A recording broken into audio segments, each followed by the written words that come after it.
가져본 적도 없고 누가 가지고 있는 것도 본 적이 없어요. 그러니까 사람들이 다 없다고 그래요. 그게 있다고? 무슨 말도 안 되는 소리야. 다 그러고 사는 거죠. 근데 어느 날 그렇게 말하던 그 사람이 창문을 열어서 말로만 듣던 그것을 보게 돼요.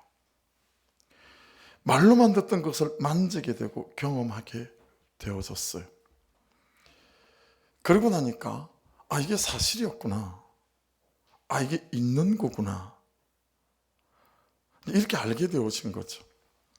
그런 사람들에게 제가 이름을 좀 붙여봤습니다. 창문을 열어서 그것을 본 사람. 이것이 오늘 말씀의 제목이기도 합니다.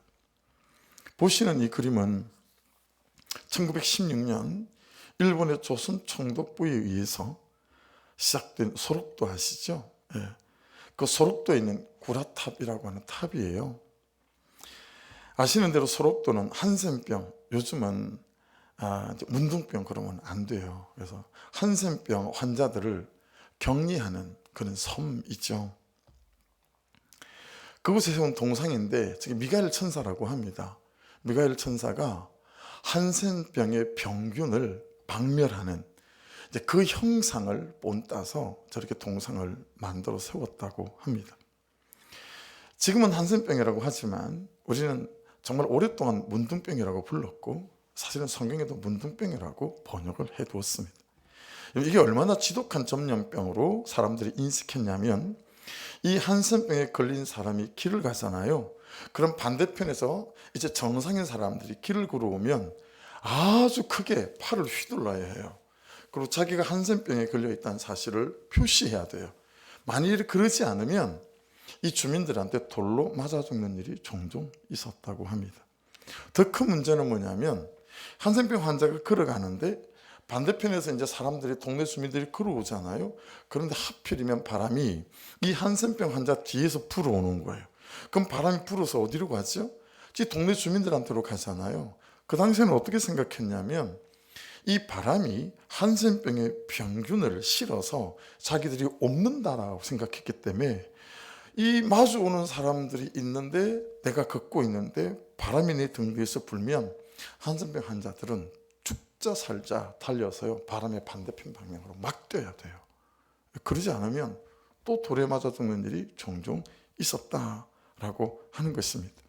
가장 큰 고통은 뭐겠어요? 어떤 의학도 의사도 과학도 수술도 이 병을 고칠 수 없었다라고 하는 거죠.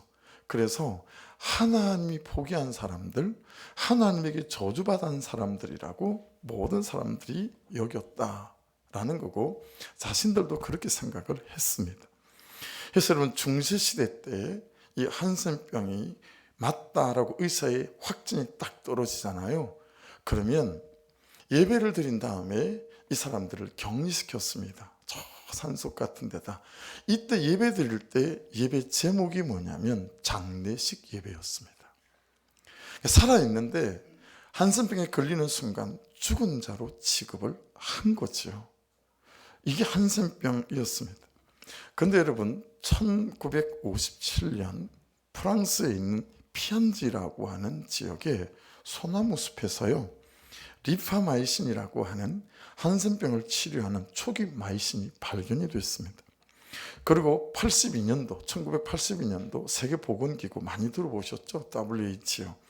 여기에서 공식적으로 리팜피신 그리고 답순 그리고 클로파즈민 이 세 가지 약을 혼합 복용하면 한센병은 이 문둥병은 100% 완치될 수 있다라고 발표를 했습니다. 그러니 이제는 문둥병, 한센병은 100% 완치되는 병이 되어진 것입니다. 여러분, 그래서 요즘은 유아기 때나 영아기 때 BCG 접종을 합니다. 이 BCG 접종이 뭐냐면 한센병을 예방하는 접종이라서요. 이 한 방의 접종으로 한센병은 거의 100% 예방을 할 수 있다고 합니다. 그런데요, 1982년 WHO에서 이 발표를 하기 전에 이미 이런 약들로 많은 한센병 환자들이 나았다라고 하는 거예요. 그리고 이미 이건 잘 점령되지 않는다, 바람으로 공기로. 그런 것들도 이미 발표되어졌습니다. 근데 세상에서 인정하지 않는 거예요. 사람들이. 언론도 인정을 잘 하지 않는 거죠. 예. 한센병은 나을 수 있는 병으로, 점령되지 않는 병으로 인정을 하지 않는 거예요. 그래서 조금 전에 보여드렸던 그 미가엘 천사탑 그 아래에는 한센병에서 나은 사람들의 한 맺힌 절규가 기록되어져 있습니다. 예. 지금 그림이 잘려서 조금 안 보이는데요. 저 밑에 뭐라고 되어져 있냐면 한센병은 낫는다, 이렇게 적혀 있습니다. 예. 한센병은 낫더라, 한센병에서 내가 나았다, 그게 적혀 있습니다. 그래서 이 그림을 한번 보십시오. 측면에서 찍은 건데요. 여러분 보시기 오른쪽 측면에 뭐가 빼곡히 적혀 있죠. 사람 이름이에요. 저 구라탑 오른쪽 측면, 왼쪽 측면 뒤에는 사람들 이름이 빼곡히 적혀 있고요. 보시죠, 저기 한센병은 낫는다. 여러분 누구 이름이겠어요? 한센병에서 나은 사람들의 이름입니다.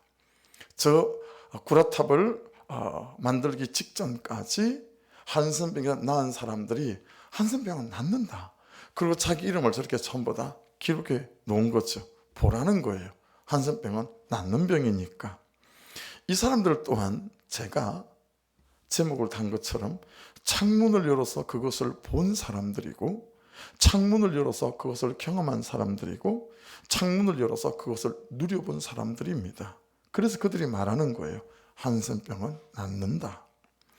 여러분, 주일날 오늘도 축도를 하겠지만 축도할 때마다 여러분들은 어떻게 축도를 받으시는지 모르겠어요. 그냥 의례적으로 하는 거니까 그렇게 기도하시는지는 몰라도요, 저는 믿고 기도합니다. 왜 그러겠어요? 저도 창문을 열어서 그것을 본 사람 중에 한 사람이기 때문에 그렇죠. 저는 예수 이름이 우리 어머니를 고치는 걸 봤습니다. 몇 년씩을 걸어 다니던 일어설 수도 없는 그 무릎을 고쳐놓으시는 걸 봤고, 오늘 밤 12시를 넘겨놓지 못하는 딸을 살리는 것도 봤고, 저는 예수 이름이요, 가까운 데 있잖아요. 김포 장로교회 120년 된 교회, 거기 집회하면서 중3학생 남학생이 학교를 두 군데다가 예약을 해놨어요. 하나는 정상인 학교, 하나는 장애학교. 이제 한 달 안에 눈이 보이지 않으면 장애학교를 가야 돼요. 서울대면 온 데를 다 다녀도 아무것도 나오질 않아요. 몰라요. 근데 그 집회 중에 이 눈먼 학생이 눈을 보게 되는 것들도 경험했어요. 저는 복음이 수없는 사람들의 운명을 바꾸는 것들도 봤습니다. 지금 바나바와 사울 그리고 사도 바울이 하는 말이 이 말인 거예요. 다시 한번 보십시오. 온 무리가 가만히 있어 바나바와 바울이 하나님께서 자기들로 말미암아 이방인 중에서 행하신 표적과 기사에 관하여 말하는 것을 듣더니, 이 말씀에 오늘 말씀에서 나눌 가장 중요한 핵심적인 말씀이 들어있습니다. 다시 보십시오. 노란 글로 돼 있죠.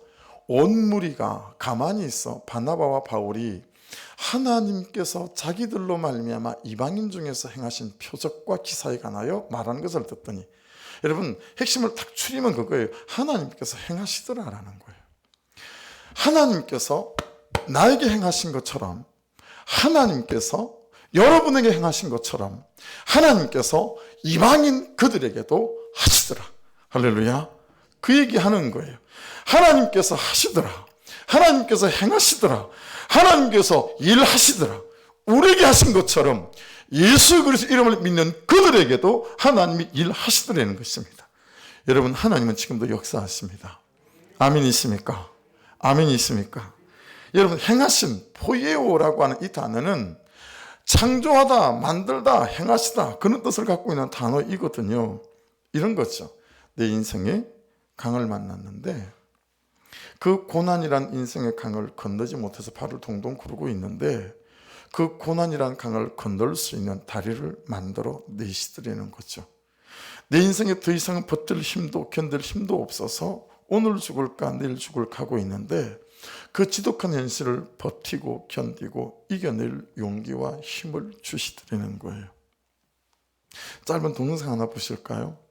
예, 애써주신 그 마음을 어찌 거절할 수 있었겠습니까? 그렇게 소망의 교회와 연결이 되었고 목사님과 사모님을 뵙게 되었습니다.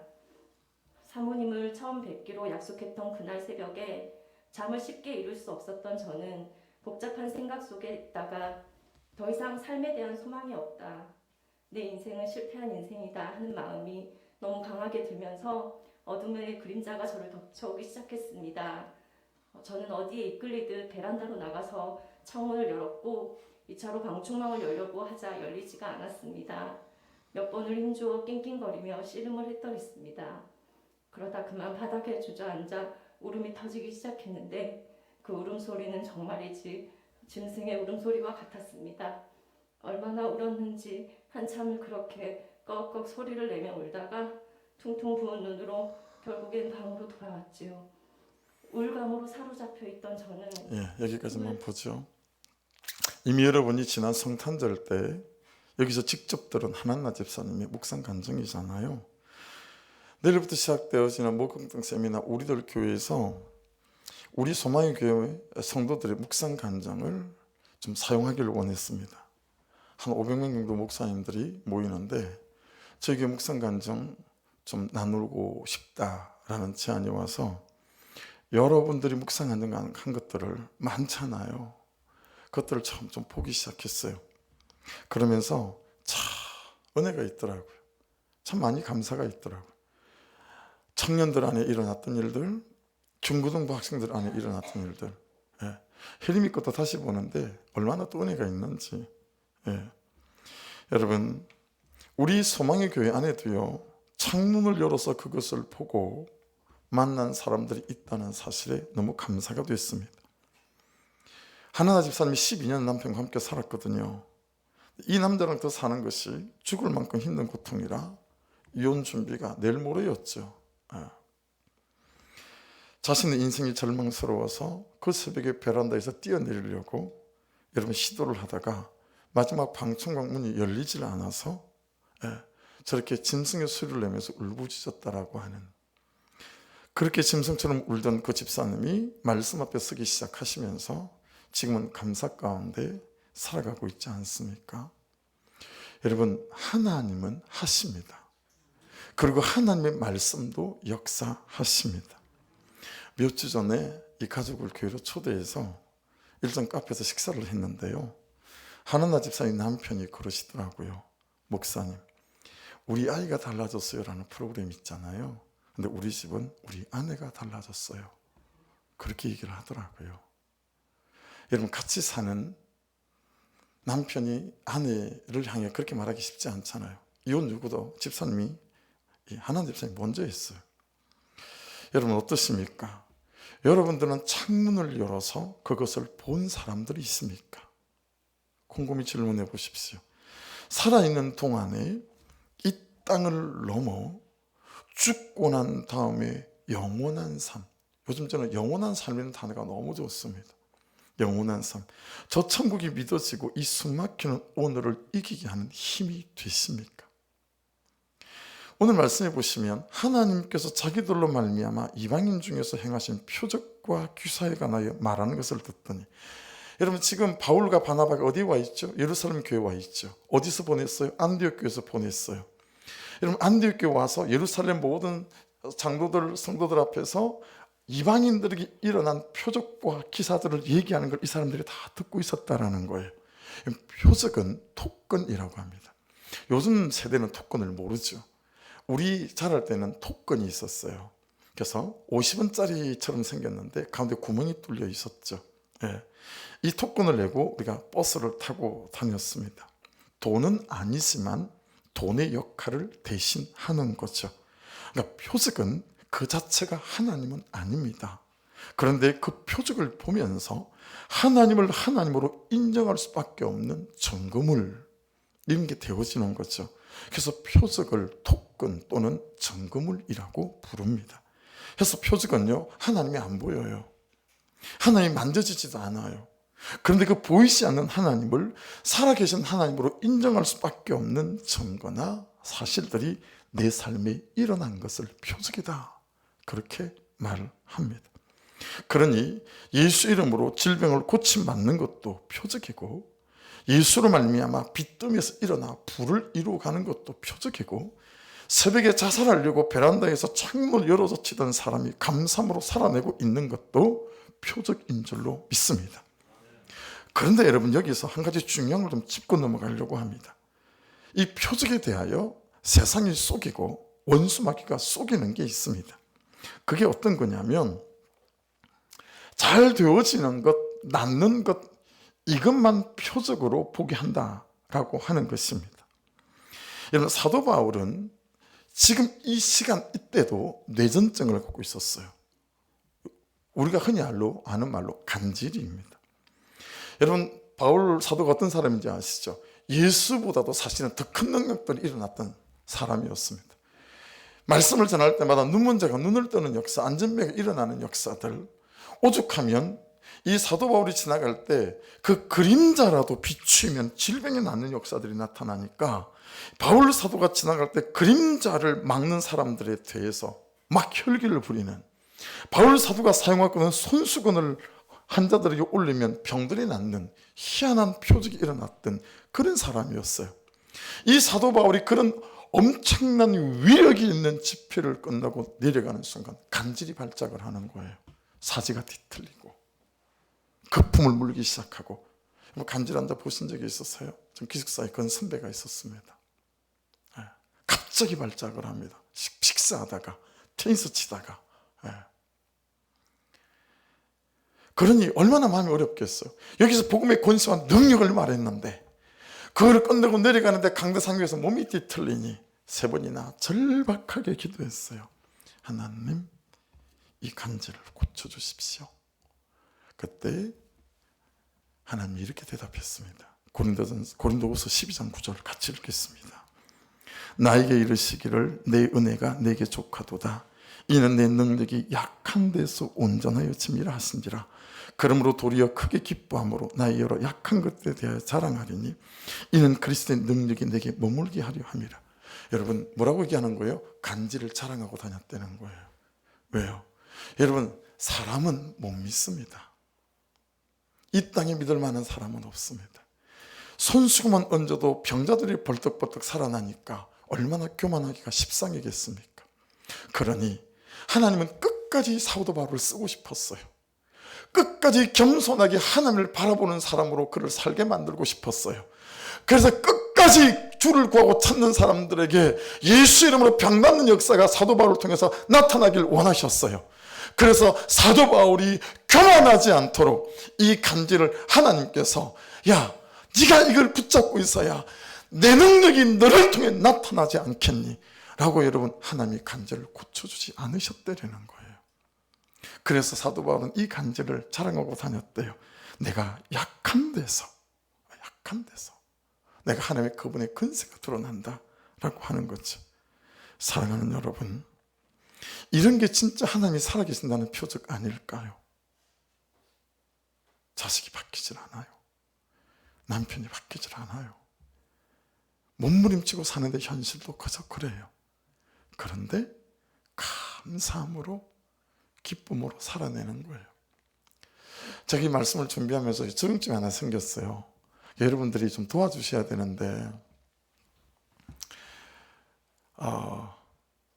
제가 내성적이어서 그런지 이렇게 좀 설교나 이런 게 좀 분위기가 칙칙할 때가 있나 봐요.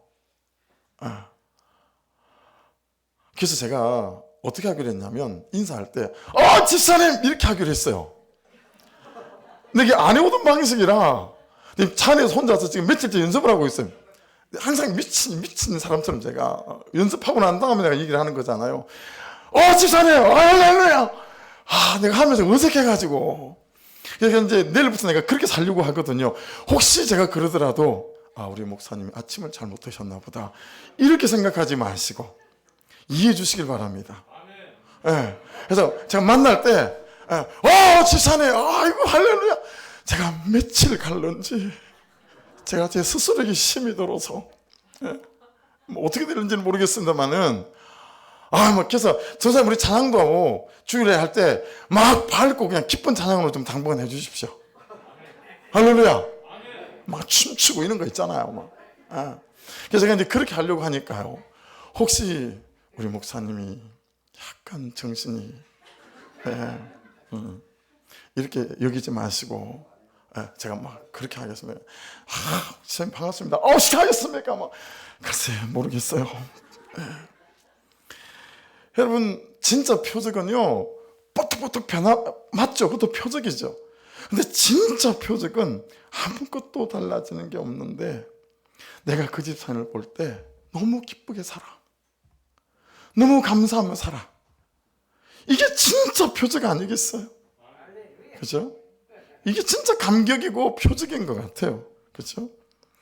여러분, 금요일 날 감찰의 선배 목사님 한 분을 만났는데, 교회 9시 기도회에 중1 여학생이 하루도 안 빠지고 온다는 거예요. 자기 엄마가 안 와도 얘는 온대요. 문제는 뭐냐면 기도를 딱 시작하면 끝날 때까지 운대. 중1 여학생이 하루 이틀도 아니고. 그래서 하루는 목사님이 붙잡았대요. 야, 기도 오는 건 참 신동방통한데 니는 뭐 그렇게 한이 많다고 기도를 시작하고 끝날 때까지 우냐. 그랬더니요, 그 여학생이 엄마 아빠가 너무 싸운다는 거예요. 집안이 너무 어렵다는 거예요. 그래서 하나님 앞에 도와달라고 온다는 거예요. 이길 힘을 달라고 온다는 거예요. 힘들지만 감사하면서 살아갈 용기를 달라고 온다는 거예요. 야, 그 얘기를 하면서 목사님 눈에 눈물이 걸스나는 거예요. 남 목사, 이게 믿음 아닐까? 여러분, 창문을 열어서 본 사람 아니면 그렇게 할 수 있겠어요?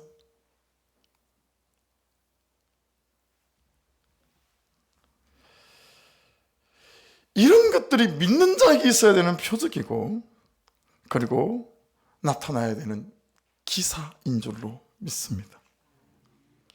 여러분, 어떻게 창문을 열어보고 그것을 본 사람이 되고 경험하는 사람이 될 수 있을까요? 바나바와 바울이 말하길, 여러분에게 일어난 일이 이방인 그들에게 일어났습니다. 우리가 창문을 열어 그것을 본 것처럼 이방인들도 창문을 열어서 그것을 보기 시작했습니다. 하나님을 만나고 예수 그리스도를 만나고 복음을 만나고 믿음을 경험하고 은혜를 받고 영원한 삶을 본 것입니다. 할렐루야. 그런데 그런 그들에게 이미 창문을 열어 예수 그리스도를 만나고 하나님을 믿는 자들을 할례하지 않는다고 구원이 없다라고 말한다는 게 있을 수 있는 일입니까? 얘기한 거죠. 이 말을 듣고 있던 예루살렘 교회 의장이었던 야고보가 대답한 말인데요, 16절부터 18절까지예요. 좀 여러분들이 이해하기가 쉽도록 메시지 바이블 번역본을 자막에 띄웠으니까 읽으시는데, 여러분 중요한 핵심은 뭐냐면 이 말씀은 그냥 야고보가 뱉은 말이 아니고 아모스 9장 11절 12절 말씀을 인용한 것이고, 하나는 이사야 45장 21절을 인용한 건데, 무슨 얘기냐면 1000년 전에 1200년 전에 성경의 구약에 기록되어 있던 말씀을 지금 야고보가 인용한 거라는 거예요. 그걸 유념해서 읽어보시면 됩니다. 읽어보겠습니다. 시작. 이후에 내가 돌아와 다윗의 무너진 집을 다시 세울 것이다. 내가 모든 조각을 다시 맞추어 새 것처럼 보이게 할 것이다. 그 다음 보세요. 이방인들도 구하는 자는 찾게 되고 이방인들도 예수를 구하는 자는 예수를 믿게 된단 말이에요. 그 다음 말씀, 갈 곳을 얻게 되면 이게 구원이에요. 저 천국이죠. 영원한 삶이죠. 이방인들도 나를 구한다면 그들도 갈 곳, 구원을 받게 될 것이다. 모든 이방 민족도 내가 하는 일을 하게 될 것이다. 할렐루야.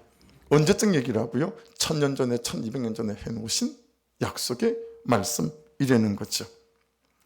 여러분, 이 말씀을 딱 끄집어내서 모든 예루살렘의 사람들의 입을 딱 닫아버린 거예요. 야! 말씀에 기록되어 있지 않냐? 그러니 이 갈등 우리 말씀으로 결론 내자. 이렇게 얘기한 거죠. 사랑하는 여러분, 우리 그들의 토 달지 말자. 야고보가 이미 창문을 열어서 이미 예수 그리스도를 만나고 하나님을 믿는 자들을 할례가 없이는 구원이 없다 할 수 없다. 다만 그들의 구원이 수준이 지난주 말씀 같으면 자라 올라갈 수 있도록 네 가지만 피하게 하자. 우상의 더러운 것을 피하고 음행하지 말라 그러고 목매어 죽는 것을 먹지 말라 그러고 피를 멀리하라고 하자. 이건 다음 기회가 있으면 좀 설명을 드리겠습니다. 여러분, 절 보시겠어요? 참 말씀이 놀라운 거예요. 어떻게 창문을 열어보고 그것을 본 사람이 되고 경험한 사람이 될 수 있을까? 제가 여러분에게 지금 말씀드리는 거예요. 바울 사도에게 일어났던 그 일, 바나바에게 일어났던 그 일, 이 성경 속에 일어나는 이 일들이 어떻게 그들이 창문을 열어서 그것을 본 것처럼 어떻게 오늘을 살아가며 내가 보는 사건이 되는 표적이 되고 기사가 될 수 있는가? 말씀이 뭐라고 말씀하시는 거예요? 말씀이 결론되게 하면 된다라는 거예요. 말씀이 결론되게 하라. 할까요? 말까요? 말씀이 결론되게 해라. 너 한다더니 왜 안 해? 말씀이. 갈까요? 멈출까요? 말씀이 결론되게 해라. 너 간다더니 왜 멈췄어? 말씀이. 지금 여러분의 갈등이 말씀이 결론되게 하시기를 주의 이름으로 축복합니다. 지금 여러분의 선택이 말씀이 결론되게 하시기를 주의 이름으로 선포합니다.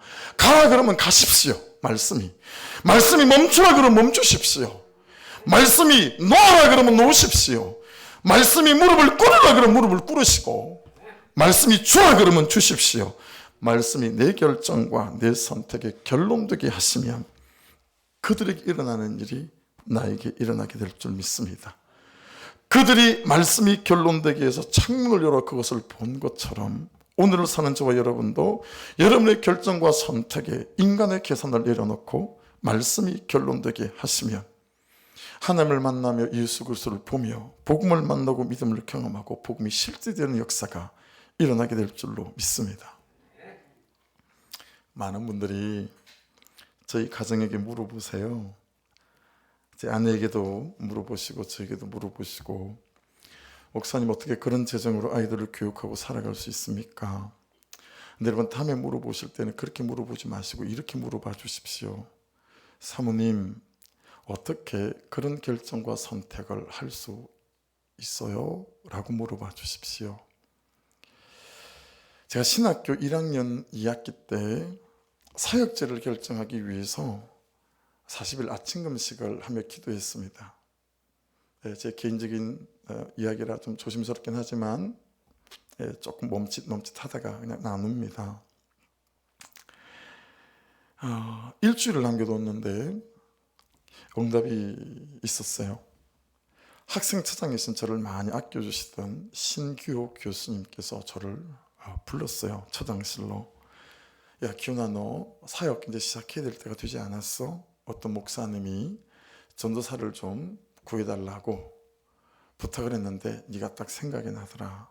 그러니 그 교회 가서 섬겨봐라. 내가 너무 신뢰하는 목사고, 그리고 학부 2, 3, 4 대학원 1, 2, 3 6년간 모든 등록금을 대준단다. 여러분 일이 아니니까 뭐 감동이 안 오죠? 저는 난리가 났었습니다. 근데 그 다음날 기숙사 목회학과 1년 선배가 찾아와서, 목동 능력선교회 그때 한참 우리 교단에서 뜨는 교회였는데 목사님이 전사 한 명을 구해오라 그런다고 저를 추천했다고, 여기도 학부랑 대학 등록금을 목사님이 다 대주기로 했다고 같이 가지는 거예요. 놀랍게도 그 다음날 또 선배 하나가 또 그렇게 얘기를 하는 거예요. 대박이었어요. 대박. 이제 일주일 남아있는데 골라서 가기만 하면 되는 거예요. 그러니 여러분 월요일날 마음이 너무 좋았어요. 그래서 딱 아침을 먹고 기숙사 로비에서 폼 딱 잡고 커피 한 잔 딱 마시고 있는데 참 없어야 할 일이 시작이 됐습니다. 저기서 목회학과 1년 후배 임무용이 지금 미국에서 목회하고 있는데 걔가 올라오는데 벌써 눈빛이 딱 재수가 없었어요. 딱 오더니 선배님 사역질 놓고 기도하고 계시다면서요. 그래 놓고 내 말도 안 듣고 우리 교회 가십시다 그러는 거예요. 그때부터 여러분 싸해지기 시작했어요. 또 하나님이 내 인생에 태클을 걸어오시는구나 뭐 이런 느낌도 들고, 야 일주일 남았으니까 무용아 너도 기도 좀 하고 나도 기도하고 같이 기도해보자 라고 말은 했지만 사실은 기도 안 하고 싶었죠. 골라가면 되는데 3일 지나서 수요일 날 항상 하던 대로 학교 뒷산 올라가서 산기도를 막 하는데 하나님이 뭘 이렇게 생각나게 하시냐면 제가 몇 개월 전에 학교 주차장에서 봉고차였어요. 거기서 교사 선배가 꼭 들어보라고 김진홍 목사님 카세트 테이프, 옛날에는 다 카세트 테이프로 들었잖아요. 그 테이프를 3개를 주는 거예요. 억수같이 비가 오는 날이었는데 그냥 그 하나를 듣는데 너무 은혜가 되는 것이죠. 그래서 3개를 다 들었어요. 앉은 자리에서. 근데 그때 김진홍 목사님이 신학생은 사역지를 결정할 때 이 5가지 안에서 결정을 해야 된다. 첫째, 아무도 안 가는 곳을 가야 한다. 둘째, 가장 먼 곳을 가야 한다. 셋째, 사례비가 가장 적은 곳을 가야 한다. 넷째, 사역하기가 가장 힘들고 고달프겠다 싶은 곳을 가야 한다. 다섯째, 큰 교회 말고 작은 교회로 가야 한다. 은행동 교회는요, 성남의 임무영이가 말한 자기 아버지가 목회하는 교회는 왕복 4-5시간이 걸려요. 사례비 30만 원, 11조 건축원금, 성교원금, 감상금 내고 나면 내가 보태야 사역을 할 수 있어요.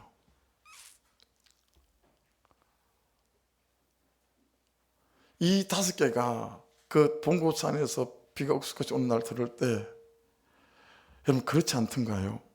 살기는 참 힘들어도 들을 때는 참 은혜가 되는 설교가 있습니다. 이 설교가 설마 내가 이렇게 될 줄은 몰랐죠. 듣기는 너무 좋은 거예요. 그래서 울면서 하면 주여 내가 꼭 사역지를 갈 때는 내가 꼭 이 5가지 힘씁니다 막 이랬거든요. 그 장면이 딱 생각이 나고 보여주시는 거예요. 그리고 하나님이 내가 다 봤다, 내가 다 들었다, 완전 빼도 박도 못하는 거예요.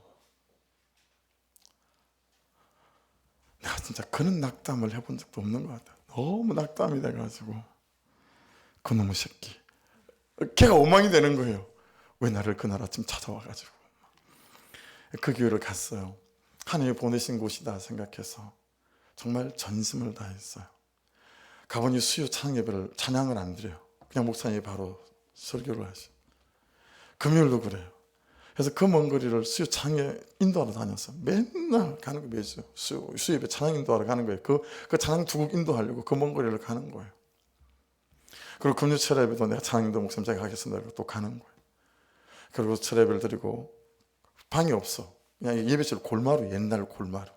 거기서 자고 또 토요일 날 사역하고 토요일 날 또 자고 그 주일 저녁까지 사역하고 왔는데 제가 간 때가 10월 달쯤 됐나요? 좀 추워 보이는지 3주째, 3주째 됐잖아요. 권사님 한 분이 전기장판이며 이불이며 다 100이며 세트로 사서 딱 해놨더라고요. 계속 그렇게 하라는 거죠. 등록금을 내야 될 때가 됐는데 새학기가 이제 되어져서 어떡하나 그러고 있는데 목사님이 불렀어요. 모강실로 들어갔더니 임창희 목사님이 두툼한 봉투를 꺼내시면서 남준도사 내가 참 고맙다. 이 먼 거리 이 제일 부족한 교회로 와서 전심을 다해서 나보다도 더 열심히 교회를 섬겨줘서 너무 고맙다. 이건 교회 돈이 아니고 내 삽이다. 내가 고마워서 준비한 거니까 이 등록금 가서 등록해라. 그리고 여러분 그 등록금을 들고 나오면서 너무 많이 울었습니다. 등록금 돈이 생겨서 울은 게 아니라 들은 말씀이 결론되게 해서 갔더니 하나님이 저를 실망시키지 않고 등록금을 주신 거잖아요. 더 놀라운 건 그다음 학기였어요. 그다음 학기가 됐는데 사무총회가 걸려 있으니까 제일 마지막이 기타 토의예요. 어느 교단이나 교회라도. 자, 기타 한 건이 없으면 이제 사무총회를 마치겠습니다. 그러니까 저쪽 구석에서 지금은 장로님이 되셨더라고요. 정명학 집사님이 손을 번뜩 드시는 거예요. 목사님, 안건 제한이 있습니다. 말해보세요. 남기현 전사님 등록금을 교회에서 대주면 어떻겠습니까? 그랬더니 사무총회가 그냥 짰나 봐. 성도들이 전부 다 박수를 치면서 전부 다 제청이요 동의합니다 막 난리가 났어요. 우리 임창희 목사님이 진짜 잔정이 많으세요. 가게만 가면 5만 원, 3만 원 항상 호주머니에 찔러주는 분인데 잔정은 많은데 큰 정은 없어. 그래가지고 돈이 좀 막 돈을 많이 아끼시는 분이에요. 그러니까 목사님이 당황하는 빛이 막 역력히 보여. 역력히 보여. 이게 뭐 한 학기도 아니고 막 대학까지 뭐 다 돼주게 생겼어. 근데 목사님이 정말 기쁜 마음으로 여러분이 그러시면 그렇게 하십시다. 여러분 그리고 그날로 제가 대학원 등록금까지 전부 그 다음에 전사님 한 분을 저보고 좀 뽑아오래요. 뽑아왔더니 그렇잖아요. 저는 등록금을 대주고 그분은 등록금을 안 대줄 수 없잖아요. 그날 이후로 지금까지 그 교회는 모든 전사님 등록금을 교회에서 대줘요. 여러분 한 사람이 말씀이 내 인생의 결론이 되게 하면 그 한 사람 때문에 가족 전체가 먹고 삽니다. 여러분 중에 이 말씀이 들은 말씀이 결론이 되게 하시면 목장이 먹고 살 수 있고 교회가 먹고 살 수 있습니다. 여러분 여러분의 갈등과 선택이 들은 말씀이 결론되게 하시기를 주의 이름으로 축복합니다. 홍준수 목사님이라고 우리 교단에서는 알아주는 서울대 출신 인텔리 목사님이 있습니다. 그 목사님이 총회만 계시다가 그냥 개척을 하게 되셨어요. 저를 찾아오셨어요. 나 그분을 모르는 분이에요. 난 남규 목사가 누군지 몰랐는데 한참 선배니까 그 은행동 성결교회 100주년인가 뭐 70주년인가 역사책을 편찬을 하는데 이분이 이제 글 전문가니까 많은 교회 역사 편찬을 이분이 하세요. 문산에 사시는데 자기한테 의뢰가 와서 그 역사 편찬을 쭉 하다 보니까 현재 경기도 파주 거기 소망의 교회 담당하고 있는 남규 목사 얘기가 나오더라는 거예요. 그 교회 얘기에. 그래서 뭔가 읽어보니까 그때 남균 전도사 이후로 그 교회 모든 전도사들은 등록금을 다 대주게 됐다는 그 기록이 그대로 있더래요. 누가 손을 들었고 누가 제안을 했고.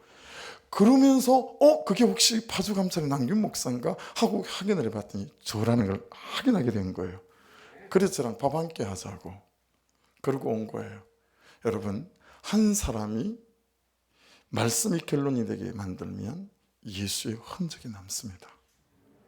인생의 결론이 남습니다. 제 얘기라 참 나쁘게 말씀을 드렸지만 그래서 말씀이 말씀하시면 안 될 것 같지만 그 들린 말씀대로 내가 결정합니다. 그래서 개척했고 그러고 살아가는 거예요. 그래서 여러분 제가 남부러운 게 뭐가 있습니까?